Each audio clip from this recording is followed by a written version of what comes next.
Nous sommes un peuple héroïque et non pas stratégique comme l'Asie. Eux, si vous voulez, ils réfléchissent. Les arts martiaux n'ont rien à voir avec les nôtres. Comprenez, eux, avant de frapper, ils regardent. Et après, ils lâchent. Nous, à peine il y a le coup de gong, tout de suite on y va. Ça, c'est le héros. Donc, je vous ai résumé l'intelligence émotionnelle. Qu'est-ce que c'est que l'intelligence émotionnelle? C'est passer du stade de l'héroïsme, c'est-à-dire où l'émotion est la patronne, au stade de la stratégie. Voilà, en gros, c'est ça. Si par exemple, vous venez de recevoir un mail qui vraiment vous met hors de vous, éventuellement répondez à chaud, mais surtout ne l'envoyez pas. Vous le mettez au brouillon, vous le mettez au parking, moi j'appelle ça, vous le relisez une demi-heure après, vous allez vous dire « Ah, heureusement que je ne l'ai pas envoyé ». Et là, vous vous évitez bien des ennuis. Eh bien, vous avez fait de l'intelligence émotionnelle. Vous voyez que ce n'est pas si compliqué que ça. C'est-à-dire que je ressens une émotion, qu'est-ce que j'en fais?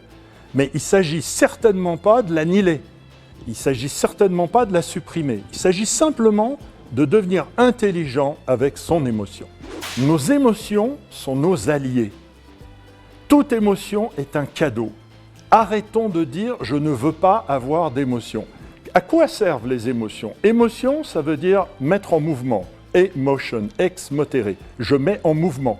C'est-à-dire, c'est un petit Jimmy Cricket qui est au-dessus de nous et qui va nous dire « fais attention, tu vas être en retard pour prendre ton avion ». On va appeler ça la peur. Et donc, vous accélérez le mouvement, vous partez un peu plus tôt et vous avez votre avion. Et au lieu de dire « oh là là, zut, j'ai eu peur de rater mon avion », vous devriez « chouette, j'ai eu peur de rater mon avion, donc je l'ai ».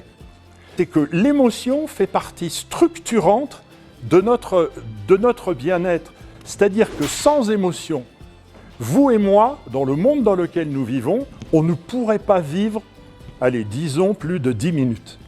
Pourquoi? Parce qu'on sortirait nu dans la rue, on traverserait sans faire attention qu'il y a des voitures, évidemment, puisque vous n'aurez plus peur, plus d'émotion. On viderait son compte en banque en 50 secondes, on se jetterait du haut de la tour Eiffel en disant « oh, je suis un oiseau, je vole ». Évidemment, puisque la peur est la patronne de nos émotions.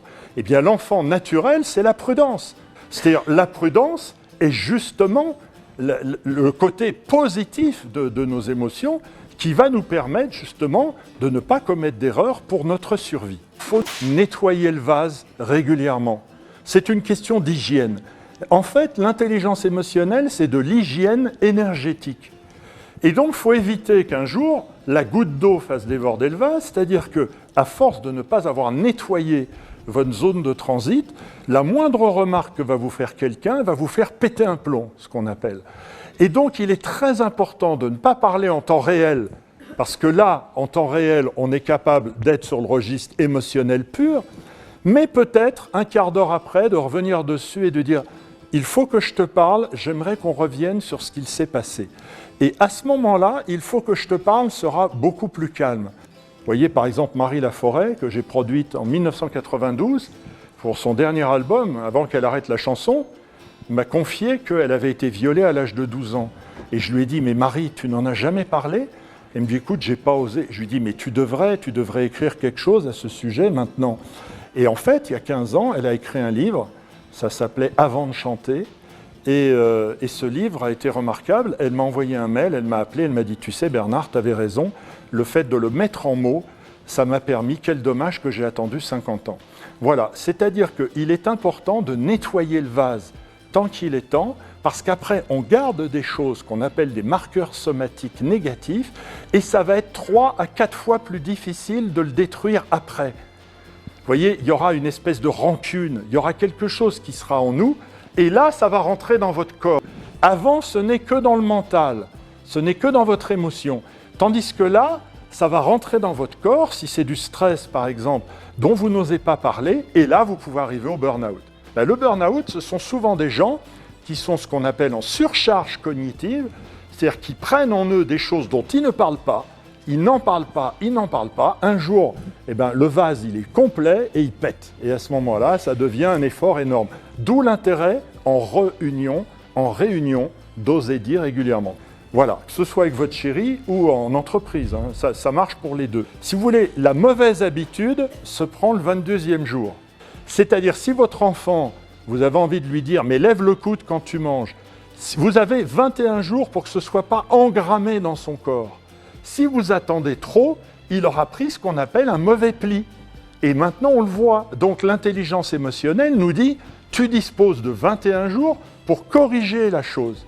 Pour oser le dire. Qu'est-ce qu'on appelle le lâcher-prise? Souvent, on me dit « Ah oui, écoute, le lâcher-prise, moi j'aimerais bien lâcher prise ». Le lâcher-prise, ça c'est bon en Asie. Alors ils se mettent là, voilà. Nous on est dans les embouteillages et tout, ça n'a rien à voir. Donc moi je préférais que vous reteniez la chose suivante. Pour lâcher prise, je passe du verre à moitié vide au verre à moitié plein. Voilà. Et là, vous allez vous prendre en flag. Combien de fois le matin, on commence à râler? On dit « Oh, ça y est, il fait froid. Ah, ça y est, l'hiver arrive. Ah » Et là, vous êtes en plein flag du verre à moitié vide. Eh bien, pour lâcher prise, regardez le verre à moitié plein. « Oh, mais quand même, j'ai de la chance. Je vais dans une super école.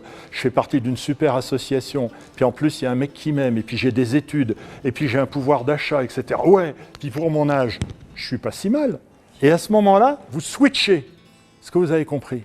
Donc, lâcher prise, c'est passer du verre à moitié vide au verre à moitié plein. Je termine cette vidéo par une citation qui m'a vraiment plu, vraiment qui est une leçon importante que chacun doit retenir. C'est que gérer ses émotions n'implique pas de les contrôler ni de les combattre, mais de les accueillir en tenant compte du message qu'elles véhiculent.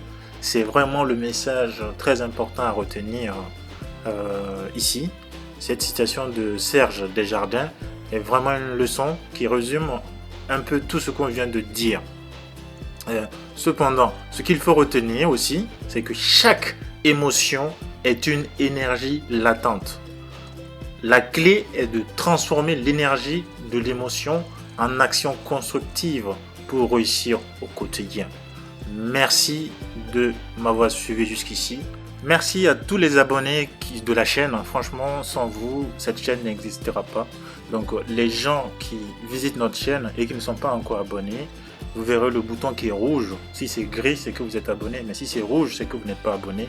Pensez à cliquer sur le bouton s'abonner. C'est vraiment un petit geste, mais ça a une importance capitale pour les créateurs de contenu sur YouTube.